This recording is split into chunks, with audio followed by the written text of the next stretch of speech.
Olá, sejam todos bem-vindos a mais um vídeo desse canal e nós estamos no segundo vídeo de uma série que falamos sobre o homem sentimental e o perigo de ser alguém sentimentalista. E hoje eu quero contar uma história para vocês para que entendam o perigo e as consequências de um homem sentimental. Eu vou apelar para uma história real, para a história de Portugal. Portugal era um país que vinha se desenvolvendo muito bem, que tinha conquistado sua independência com Afonso Henriques, primeiro rei, e então, anos depois, mais ou menos 2 séculos depois de que Portugal teve o seu reino fundado e se separou da Espanha, por volta de 1340, nascia o futuro 8º rei de Portugal, que seria Dom Fernando I. E Dom Fernando, descendente de Afonso Henriques, neto de Dom Dinis, que para quem não sabe é o rei de Portugal que fundou a Ordem dos Cavaleiros de Cristo, que vinha substituir a Ordem Templária que tinha sido dissolvida pelo Papa da época. Dom Fernando foi um rei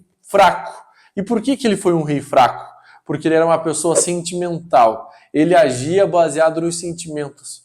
E vejam a importância de um rei para uma pátria. O rei, ele é, em certo sentido, com uma certa analogia, o pai da pátria. É aquele que recebe sobre os ombros o dever de liderar a pátria, a grandeza ou a destruição, a pequeneza, se ele for um homem fraco. Ele é como um pai da pátria. E ele é convidado a fazer sacrifícios por a sua pátria. Por exemplo, nenhum príncipe que veio a ser rei casou com a mulher dos sonhos.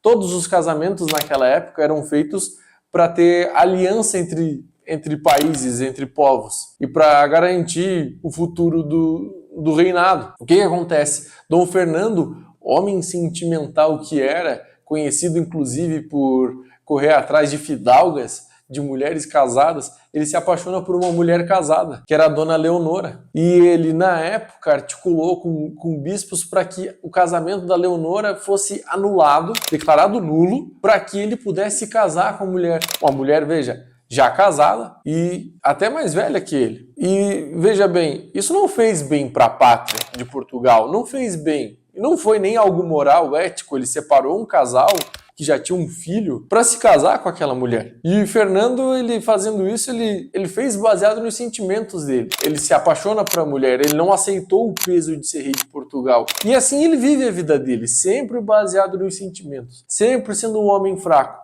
E como todo bom sentimentalista, como todo bom romântico, a vida dele é ceifada um tanto quanto cedo, por volta de 1361, por uma tuberculose, se eu não estiver errado com a data, mas se alguém souber a data, escreve aí nos comentários e nos ajude a colocar isso na ordem certa. Mas o ponto é que Fernando, o homem fraco e sentimental, que agia não com base nas virtudes, não com base em valores e princípios, mas com base nos próprios sentimentos, ele queria ter o sentimento de que era amado pelo povo português e de que era considerado um rei forte. Veja, ele não estava pensando em ser um rei forte, ele não estava pensando no bem do povo português, ele estava pensando no próprio bem, em como ele era visto. Se vocês lembrarem no vídeo passado, era exatamente sobre isso que falávamos, que um homem fraco, sentimental, ele está preocupado em se as pessoas ao seu redor estão o amando e não se elas estão atingindo o bem. E trazendo de volta para a história de Fernando I, rei de Portugal, Dom Fernando, ele estava justamente preocupado com essas questões. Se o povo o amava, se ele era considerado forte, e nessa tentativa ele começa a invadir a Espanha para tentar aumentar o reino de Portugal, o que ficou conhecido como as Guerras Fernandinas. E nessas guerras travadas contra o reino de Castelo, o reino da Espanha, ele perde todas as batalhas. Depois, cansado de perder, já no fim da vida,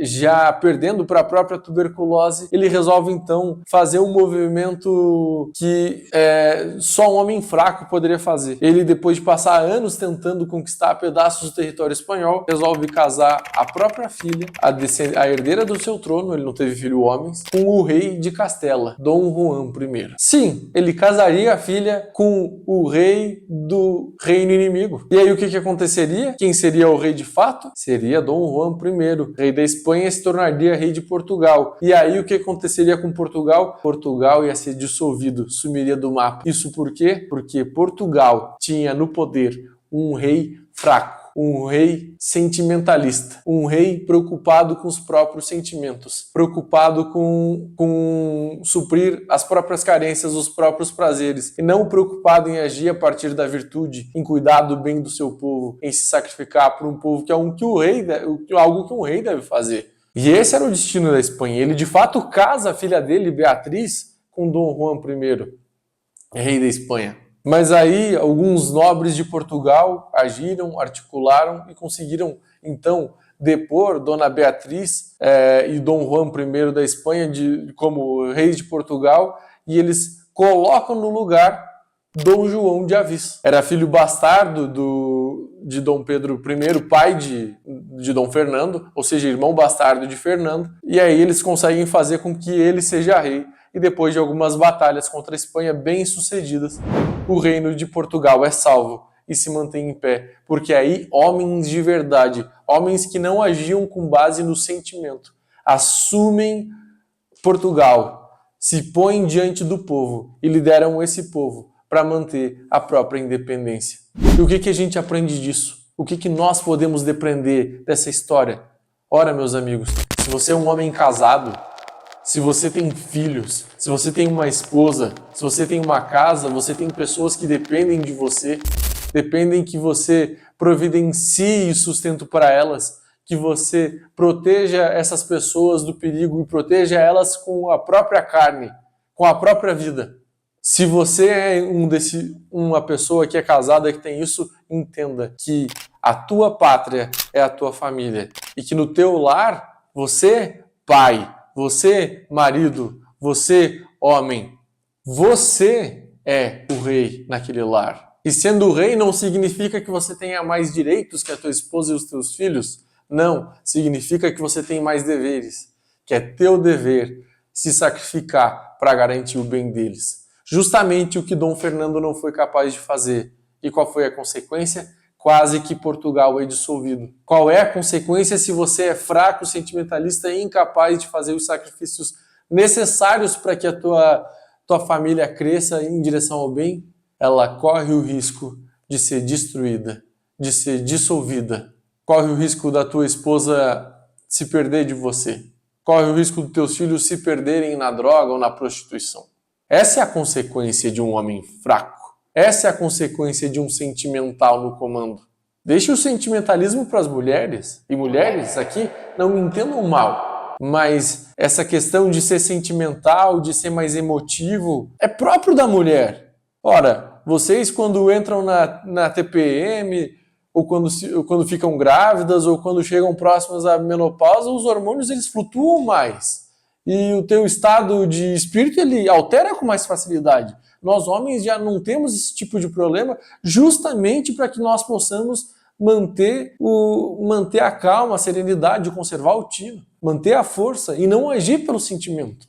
Então, se você é homem, você aprendeu com o mundo a agir pelo sentimento, pare agora. Porque assim como Portugal um dia correu o risco, você também põe a tua família em risco. E é esse o aprendizado que eu quero te entregar hoje. Seja homem, seja forte, seja o rei dentro de casa, não para exigir os prazeres e os bônus de um cargo real, mas para fazer os sacrifícios que de um rei são demandados. Pegou essa dica?